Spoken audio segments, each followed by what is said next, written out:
ये हमारे प्रोजेक्ट की विजुअल रिप्रेजेंटेशन है, जो कि एक सिंपल ई कॉमर्स वेबसाइट है। इसमें हमारे पास एक होम पेज होगा जहाँ हमारी सारी प्रोडक्ट शो हो रही हैं। किसी भी प्रोडक्ट पे क्लिक करने पे उस प्रोडक्ट की डिटेल ओपन होगी। जहाँ बाय नाउ या ऐड कार्ड पे क्लिक करेंगे तो एक पॉपअप ओपन होगा जहाँ पे हमारी कॉन्टेक्ट डिटेल्स आ रही होंगी। तो ये हमारा एक सिंपल सा प्रोजेक्ट है जो हमने आज के इस घंटे के अंदर कवर करना है, और इंशाल्लाह इस घंटे के बाद आप सारे जितने भी मौजूद हैं वो सारे ये वेबसाइट खुद बना सकते होंगे। इस प्रोजेक्ट को सिंपल और बेसिक रखने का मेरा मकसद ये है कि जो वेब डेवलपमेंट में बिल्कुल न्यू है वो भी इस वर्कशॉप को फॉलो करके इस जैसी वेबसाइट खुद बना सकें। ठीक है, तो इसको शुरू करते हैं। Let's start. मैं यहाँ पे सबलाइम टेक्स्ट यूज कर रहा हूँ। आप नोटपैड भी यूज कर सकते हैं, नोटपैड प्लस प्लस भी यूज कर सकते हैं। मैं वैसे विजुअल स्टूडियो यूज करता हूँ क्योंकि मैंने साथ बैकएंड भी करना होता है, लेकिन अभी मैं सिर्फ सबलाइम यूज कर रहा हूँ ताकि जो न्यू हमारे स्टूडेंट्स हैं उनको पता लगे कि सिंपली हम किस तरीके से कर सकते हैं।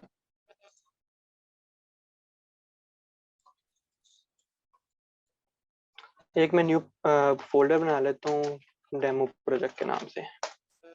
अब हमारा मकसद ये है कि जो जो हमने वेबसाइट देखी है ना यहाँ पे, इसको हमने कम्प्लीटली बनाना है आधे घंटे के अंदर, 45 मिनट के अंदर, जितनी जल्दी आप पिक करते जाएं। 3 टोटल स्क्रीन्स हैं और 2 हमारे पेजेस हैं। एक होम पेज है, एक हमारे पास डिटेल का पेज है। जो तीसरा पेज है वो उसी के अंदर ही एम्बेड होना है। तो हम पहले इसके अंदर वो दोनों फाइल्स जनरेट कर लेते हैं। तो इसको मैं नाम दे देता हूँ index.html, और दूसरी मैं फाइल क्रिएट कर लेता हूँ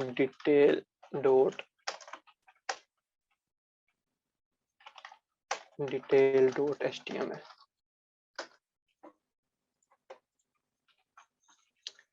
अच्छा, हमने सबसे पहले HTML का स्ट्रक्चर बनाना है। तो सबलाइन 3 के अंदर हमारे पास ये प्रॉपर्टी मौजूद है कि हम HTML लिख के टैब का बटन प्रेस करेंगे तो हमारे पास एक सिंपल HTML का जो स्ट्रक्चर होता है वो हमारे सामने आ जाएगा। अगर आप सिंपल नोटपैड यूज कर रहे हैं, नोटपैड प्लस प्लस यूज कर रहे हैं, तो ये आप खुद लिख सकते हैं इजीली। हमारे पास HTML के बेसिक टैग्स हैं। आप यूनिवर्सिटी के स्टूडेंट्स हैं तो आई होप आपको कुछ थोड़ा बहुत बेसिक नॉलेज पता होगा। आप काइंडली मुझे चैट में बताएं कि क्या आपको HTML बेसिक आती है। उसके बाद मैं उस तरीके से करवाता हूँ, देखते हैं हमें कितने हमारे साथ लोग मौजूद हैं जिनको बिल्कुल HTML आती होगी। अगर तो आती है तो मैं थोड़ा सा मतलब अच्छा करवाऊंगा। ठीक है, एक को नहीं आती, दो तीन को आती है, मतलब मिक्स मौजूद है। मेजोरिटी को देखते हैं, नहीं आती, आती है। ठीक है, बेसिक्स आती हैं। ठीक है, मैं इस तरह लेके चलता हूँ कि हमें कुछ थोड़ी बहुत बेसिक्स भी करवा दूंगा मैं साथ। उसके अलावा मैं यूट्यूब के ऊपर भी मैंने अपने ना एक बेसिक सा बनाया हुआ है, youtube.com/c/mentors। तो इस पे अगर आप जाएंगे तो जिनको बिल्कुल भी बेसिक नहीं आती, मैं करवाऊंगा जरूर अभी भी बेसिक्स, लेकिन अगर बहुत ज्यादा डिटेल में करनी है तो ये आप इस चैनल पे जाके ना, ये मैंने एक प्लेलिस्ट बनाई हुई है 5-6 वीडियोस की। तो यहाँ पे आप बेसिक, बिल्कुल बेसिक जो है ना HTML और CSS के, वो देख सकते हैं। तो फिर भी मैं कोशिश करूंगा कि मैक्सिमम चीजें मैं कवर करवा दूं। ठीक है, ये HTML का हमारा स्ट्रक्चर है। HTML का स्ट्रक्चर के लिए हमारे पास HTML का टैग आता है। टैग्स क्या होते हैं? हमारे बेसिक एलिमेंट्स होते हैं HTML के अंदर। हमारे पास जितने भी टैग्स होते हैं वो उनके ओपनिंग टैग्स होते हैं और क्लोजिंग टैग्स होते हैं। तो सबसे पहले एक टैग को देखते हैं कि एक टैग कैसे लिखा जाता है। ये HTML का टैग है जो ओपनिंग है, और अगर इसके अंदर स्लैश आ रही है यहाँ पे तो इसको हम कहते हैं कि ये क्लोजिंग टैग है।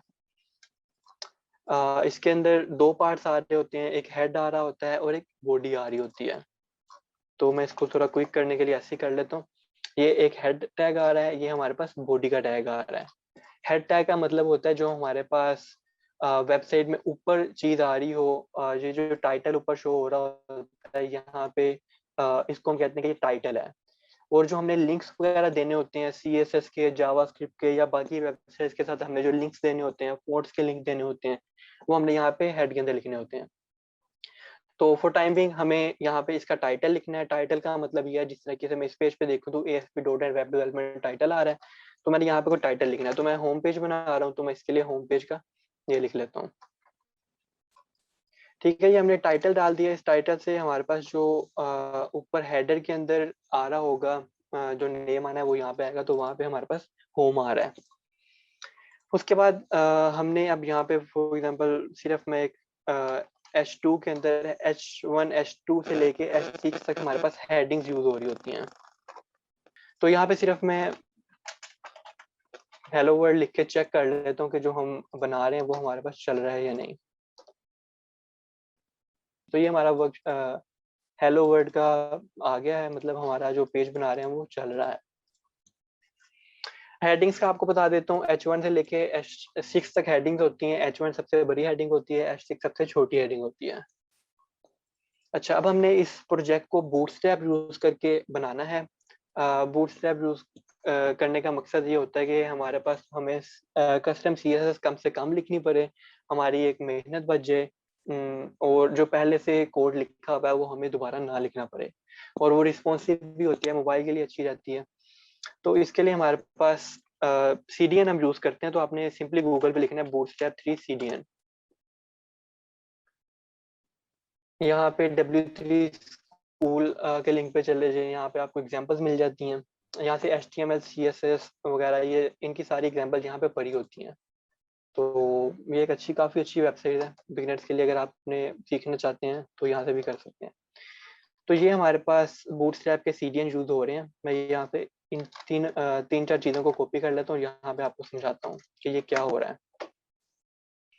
ये मैंने कोई 4-5 लाइनें कॉपी पेस्ट की हैं, इनको समझते हैं कि ये क्या चीज़ें हैं।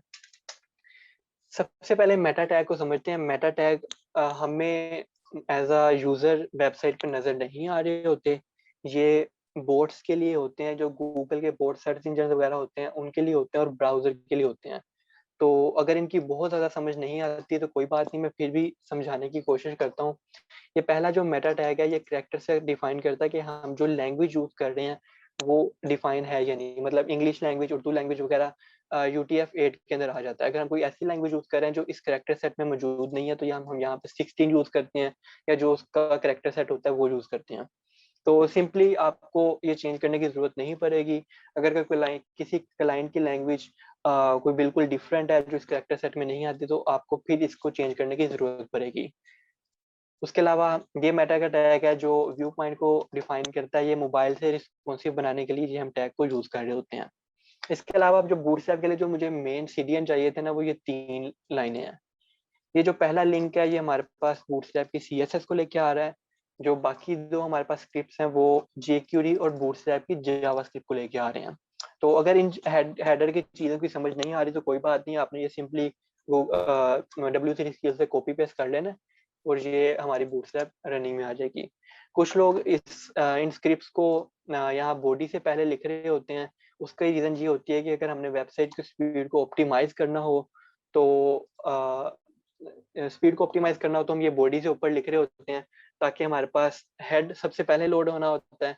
तो ये हम नीचे लिख देते हैं ताकि स्क्रिप्ट्स लोड होने में अगर टाइम लगना है तो वो पहले पेज लोड हो जाए, उसके बाद हमारा स्क्रिप्ट लोड हो जाए। तो आप ये यहाँ पर भी लिख सकते हैं, और इसके अलावा ये आप यहाँ पर भी लिख सकते हैं। ठीक है, फॉर वर्कशॉप पर्पज मैं सिर्फ यहीं पे लिख रहा हूँ।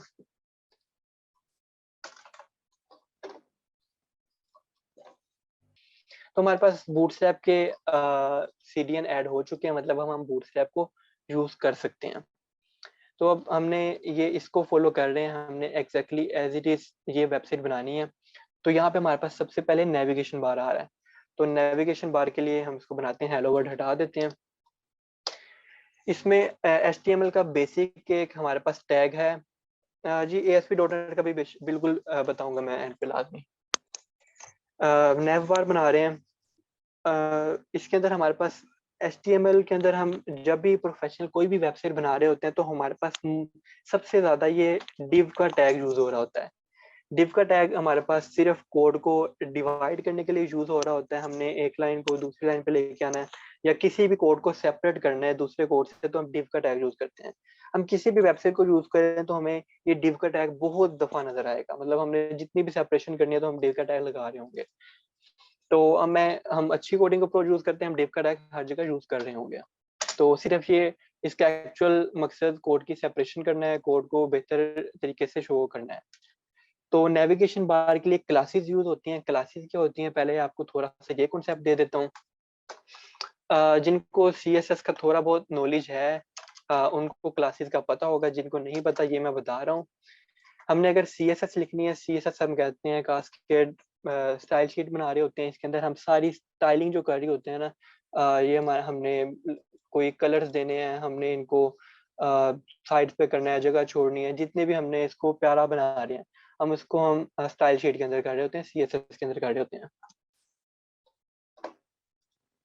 अच्छा, अब हमने CSS के अंदर डिफरेंट सिलेक्टर्स होते हैं, 3 सिलेक्टर्स हमारे पास यूज हो रहे होते हैं। एक हम डायरेक्ट एलिमेंट से यूज कर रहे होते हैं, मैं कहता हूँ कि जितनी भी डिव्स मौजूद हैं उसके अंदर टेक्स्ट के कलर को रेड कर दो, तो मैंने उसको लिखना था डिव और यहाँ पे मैंने उसके स्टाइल्स लिख देने थे, ठीक है। दूसरा आइडेंटिफायर होता है आईडी का। आईडी का मतलब होता है, मैं यहाँ फॉर एग्जांपल लिख देता हूँ माय आईडी। तो अगर मैंने इसको सेलेक्ट करना है तो मुझे यहाँ पे लिखना पड़ेगा हैश आगे आईडी का नाम, ठीक है। ये होता है हमारे पास यूनिक आइडेंटिफायर। एक पेज पे एक ही दफा आइडेंटिफायर आईडी हम यूज कर सकते हैं। आईडी हम मल्टीपल बिल्कुल यूज नहीं कर सकते। हमने अगर मल्टीपल यूज करना है तो हम उसके लिए क्लास यूज कर रहे होते हैं। तो हम मोस्टली यहाँ पे क्लास ही यूज कर रहे होंगे, सिर्फ मैंने CSS का थोड़ा सा इंट्रोडक्शन देना था, तो इसलिए मैंने यहाँ पे इन चीजों का भी समझा दिया। तो हम बूटस्ट्रैप की क्लासेस को मोस्टली बूटस्ट्रैप की क्लासेस को यूज कर रहे होंगे, जहाँ पे हमें कस्टम CSS की जरूरत होगी, सिर्फ वहां पे हम सिर्फ कस्टम CSS यूज करेंगे। तो हमने नेविगेशन बार बनाना है, ये कुछ क्लासेस हैं। इनके नाम अगर आप याद रख सकते हैं तो याद रख लें, वरना अगर कोई भी आपको चाहिए नेविगेशन बार चाहिए तो आपको W3 स्कूल से मिल जाएगा, लेकिन रिकमेंडेड ये है कि आप जितनी क्लासेस को याद रख सकते हैं उनको याद रखें। जो अगर आपको नहीं भी आती तो गूगल से आपको इजीली इसकी हेल्प मिल जाती है, वो भी मैं आपको भी दिखा देता हूँ किस तरीके से कर सकते हैं। तो हमने नेविगेशन बार बनाना है, तो इसकी सबसे पहली क्लास आती है नेव बार। अब इसका हमने कलर देना होता है, या वाइट कलर होता है या ब्लैक कलर होता है। तो अगर एग्जांपल के अंदर हम देखें तो यहाँ पे ब्लैक कलर का नेविगेशन बार यूज हुआ हुआ है, तो हम यहाँ पे लिखेंगे नेव बार इनवर्स, ठीक है। सिर्फ इतने को भी चला के चेक करता हूँ कि हमारे पास क्या शो हुआ है।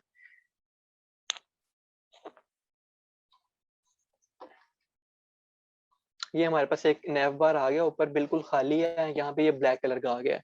अगर यहाँ पे मैंने नेव बार इनवर्स ना लिखा होता तो इसने व्हाइट कलर का आना था। अब इसके अंदर का कंटेंट हमें क्या चाहिए, हमें यहाँ पे थोड़ी सी स्पेसेस छोड़नी है दोनों जगहों पे, और फिर हमें इसका ब्रांड नेम डालना है, फिर हमें इसके लिंक्स डालने हैं। तो इसको स्टेप बाय स्टेप लेके चलते हैं। सबसे पहले हमने यहाँ पे हमारे पास काफी जगह पे हमें आपको क्लास नजर आएगी कंटेनर की।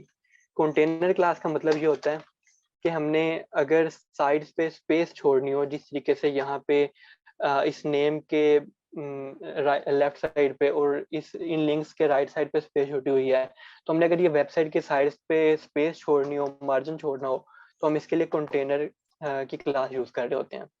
तो ये कंटेनर की क्लास है, इसके अंदर हम जो भी लिखेंगे वो हमारे पास साइड से स्पेस छूट रही होगी। इसके अब दो पार्ट्स होते हैं, एक हेड पार्ट होता है और एक बाकी लिंक्स का पार्ट होता है। जो हमारे पास ये जो हमने लिखा हुआ है शॉपिंग वेबसाइट, ये हमारे पास हेड के पार्ट में आता है, और जो लॉगिन और रजिस्टर लिखा हुआ है ये हमारे पास बाकी लिंक्स के पार्ट में आता है। तो इसके सबसे पहले हम ये दो पार्ट्स बना लेते हैं। यहाँ पे हमारे पास क्लास यूज होगी नेव बार हेडर की। जी, ये जो वर्कशॉप है ये एक ही क्लास होगी। ये जो हम कंप्लीट बना रहे हैं ये हम एक ही क्लास के अंदर बनाएंगे। उसके अलावा हम कोर्स भी ऑफर कर रहे हैं जो मैं ये वर्कशॉप के बाद बताऊंगा लाजमी। अच्छा, ये हमने हेड बनाना है तो इसके अंदर हम नेव बार हेडर यूज करेंगे।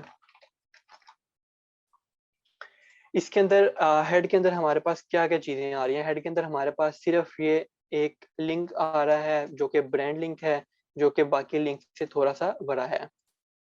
तो यहाँ पे हमने ए का टैग लगाना है। जब भी हमने लिंक देना है, रेफरेंस देना है, तो हम ए का टैग यूज करते हैं। इसको हम एंकर लिंक कहते हैं, ए फॉर एंकर लिंक। जब भी हमने किसी वेबसाइट का लिंक देना है या किसी भी लिंक वेबसाइट को आपस में लिंक करना है, तो उसके लिए हम ये एंकर टैग यूज कर रहे होते हैं। एचटीएफ के अंदर वो लिंक आता है जिसके ऊपर हम जाना चाहते हैं। तो अभी हमारे पास लिंक ये index.html है, मतलब मैं चाहता हूँ कि अगर मैं शॉपिंग वेबसाइट के ऊपर क्लिक करूँ तो हमारा होम पेज ओपन हो जाए। तो ये हम एंकर टैग डाल रहे हैं, और यहाँ पे हमने अब नेम दे देना जो भी हम वेबसाइट को नेम देना चाहते हैं। मैंने फॉर एग्जांपल यहाँ पे लिख दिया शॉपिंग वेबसाइट। अच्छा, अब ये ब्रांड नेम है तो इसके लिए हमें यहाँ पे क्लास यूज करनी पड़ेगी नेव बार ब्रांड की। अगर ये आपको एक दफा से याद नहीं होती तो कोई बात नहीं, पहली दफा किसी को भी एक दफा ये सुनने से याद नहीं होती क्लासेस। बस आपको इन क्लासेस का थोड़ा सा आइडिया होना चाहिए। नैव बार है तो नैव बार की क्लास यूज होगी, उसकी हेडिंग है तो हेडर की क्लास यूज होगी, उसका ब्रांड नेम है तो उसको ब्रांड का यूज होगा। तो ये ऐसे ही आ जाती हैं। और जो टूल्स वगैरह मोस्टली प्रोफेशनली यूज कर रहे होते हैं, विजुअल स्टूडियो वगैरह, उसके अंदर आप नाम लिखना स्टार्ट करते हैं तो आगे नाम खुद ही आ जाता है। तो ये भी एक इजी होता है। लेकिन जैसे जैसे हम कर रहे होते हैं, जैसे मैं काफी अच्छे से ये वेब डेवलपमेंट कर रहा हूँ, तो मुझे इन क्लासेस के नाम मोस्टली के याद हो गए हैं। जिनके नहीं भी पता लगते गूगल कर लेते हैं। हजारों क्लासेस हैं तो हमें सबके नाम याद नहीं भी रह सकते, तो गूगल करके आप इजीली देख सकते हैं। आपको बस थोड़ा बहुत पता होना चाहिए कि नैव बार है तो नैव बार के लिए हमने ये यूज करना है। इसका इतना पहले चेक करते हैं।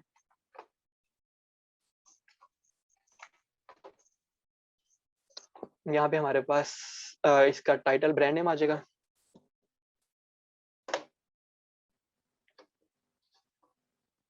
यहाँ पे हमारे पास शॉपिंग वेबसाइट आ गई है।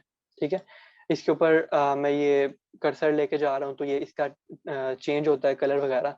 ये सारा कुछ हमारे पास इन क्लासेस की वजह से आ रहा है जो हमें बूटस्ट्रैप ने प्रोवाइड किए हैं। अच्छा, अब हमने इनके लिंक्स डालने हैं। तो लिंक्स डालने के लिए यूएल का टैग यूज होता है। एचटीएमएल का यूएल का टैग तब हम यूज करते हैं जब हमने कोई लिस्ट बनानी हो। तो इसके अलावा हमने बूटस्ट्रैप की जो क्लासेस यूज करनी है वो सबसे पहले नैव की क्लास है, उसके बाद नैव बार नैव की क्लास है, नैव बार नैव। और यहाँ पे हमने एल आई का मतलब होता है लिस्ट आइटम। हमने जितने लिंक्स यहाँ पे डाले हैं ना उतने हमने एल आई बना देने हैं। और उसके अंदर हमने जब रेफरेंस यूज करना है तो हमने ए का टैग यूज करना है। मैसेज आ रहे हैं, उनके भी जवाब दे लूँ। यस, हम इन क्लासेस को बिल्कुल कस्टमाइज कर सकते हैं। उनका तरीका भी मैं अभी थोड़ी देर में आपको बताऊंगा। ठीक है, शर्जील ने ये सवाल पूछा। इसके अलावा अगर नेविगेशन बार का कलर चेंज करना हो तो जी वो बिल्कुल मैं अभी बताता हूँ। कुछ क्वेश्चन अगर मिस हो जाते हैं तो मैं 5-10 मिनट के वक्फे से चैट देखता रहूंगा और उनको जवाब देता रहूंगा। अगर हमने इसका कलर चेंज करना है तो हम यहाँ पे स्टाइल लिखेंगे, बैकग्राउंड कलर डालेंगे। ठीक है, और जो भी हम कलर यहाँ पे यूज करना चाहते हैं वो हम लिखेंगे, वो कलर चेंज हो जाएगा। लेकिन फिलहाल मैं अभी इसको फॉलो कर रहा हूँ, 1 घंटे के अंदर मैंने ये कंप्लीट बनाना है तो मैं इसी के हिसाब से चलता हूँ। और कुछ कस्टम सीएसएस अभी हम करेंगे, मतलब हमें जो चीज नहीं मिल रही होगी बूटस्ट्रैप के अंदर वो हम यहाँ पे लिखेंगे। अच्छा, एचएफ के अंदर हम लिंक डालते होते हैं। अगर हमने किसी लिंक के ऊपर नहीं जाना, हम चाहते हैं कि इसी पेज के ऊपर है, तो हमने हैश यूज कर देना होता है यहाँ पे। तो मैं यहाँ पे लॉगिन डाल देता हूँ और रजिस्टर डाल देता हूँ।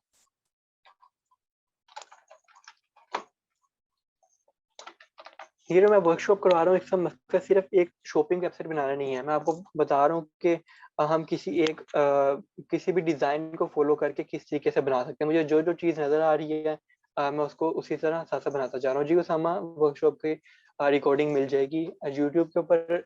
आप चले जाएं या फेसबुक पे चले जाएं, वहाँ पे 1-2 घंटे तक इसकी रिकॉर्डिंग अपलोड हो जाएगी। अच्छा, इसको चलाते हैं। ये हमारे पास देखें लॉगिन और लॉगिन दो दफा आ गया क्योंकि पहले मैंने वो लिखा हुआ था। ये अब हमारे पास लेफ्ट साइड पे आ रहे हैं। अगर हम यहाँ पे देखें तो हमारे पास ये राइट साइड पे हैं। तो इसके लिए हमें नेव बार राइट की क्लास यूज करनी पड़ेगी। नेव बार राइट। ठीक है, इसको अगर हम चेक करते हैं तो हमारे पास ये राइट साइड पे आ गया। तो अब हमारे पास इतना चीज हो गया कि नेव बार बन गया और ये ऊपर आ गया। अब हमने इस प्रोडक्ट को बनाना है, हमने इसका नीचे वाला काम करना है। मेनली हमारे पास ये क्लासेस ही हैं, नेव बार की क्लासेस थी। ये हमारा मेन नेव बार का डिव था। उसके अंदर हमने एक कंटेनर लगाया, उसके 2 पार्ट्स बनाए। एक मेन पार्ट था जिसके अंदर टाइटल था, एक जिसके अंदर हमारे पास सारे लिंक्स मौजूद थे।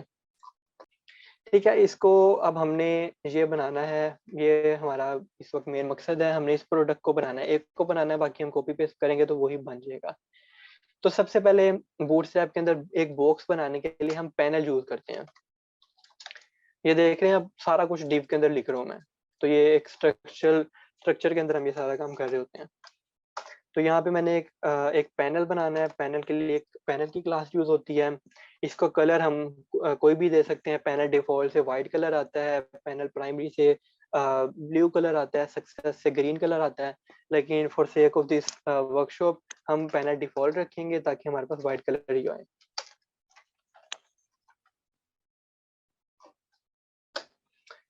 अच्छा, अब इसके 3 पार्ट्स होते हैं पैनल के, एक हेड होता है, एक बॉडी होती है और एक इसका फुटर होता है। आपने कई दफ़ा वेबसाइट पे, फेसबुक वगैरह पे देखा होगा, जब पॉपअप आता है तो उसकी एक हेडिंग आ रही होती है, एक दरमियान में कंटेंट लिखा होता है और नीचे बटन लगे होते हैं, क्लोज़ का, सेव का या जो भी लगे हों बटन। तो पैनल में एक्चुअली 3 चीज़ें होती हैं, लेकिन हमारे पास यहाँ पे अगर हम इसको देखें तो हमारे पास एक ही पार्ट आ रहा है सिर्फ़ बॉडी का। तो हम सिर्फ़ पैनल बॉडी यूज़ करेंगे। अगर अब आपको उसका हेड भी चाहिए हो, उसके नीचे बटन्स भी चाहिए हो, तो आप वो भी यूज़ कर सकते हैं। तो यहाँ पे हमने क्लास डाली पैनल बॉडी की। अब इस पैनल बॉडी के अंदर हमारी 3 मेन चीज़ें हैं, एक इमेज है, एक ये थोड़ा-सा हमने प्राइस टाइटल वगैरह लिखा हुआ है और नीचे एक बटन लगाया हुआ है। तो इनको, इन तीनों चीज़ों को डालते हैं। होपफुली ये अगले 5-7 मिनट के अंदर हम इस पेज को बना लेंगे। अगला जो लिंक होगा उसके अंदर हम अगला पेजेज़ बना रहे होंगे। तो सबसे पहले हम इमेज डालते हैं। इमेजेस मेरे पास यहाँ पे इस फ़ोल्डर में मौजूद नहीं है, तो मैं यहाँ कहीं से कॉपी पेस्ट कर लेता हूँ इमेजेस को। ये इमेजेस पड़ी हुई हैं, इस हम डेमो प्रोजेक्ट के अंदर यहाँ पे इमेजेस को पेस्ट कर देते हैं। तो यहाँ पे भी देखें, आपके पास इमेजेस अब शो हो गई हैं। अच्छा, अब यहाँ पे हमने इमेज का टैग यूज़ किया। इमेज के टैग के अंदर जो इम्पोर्टेंट एट्रीब्यूट होता है वो सोर्स का एट्रीब्यूट होता है।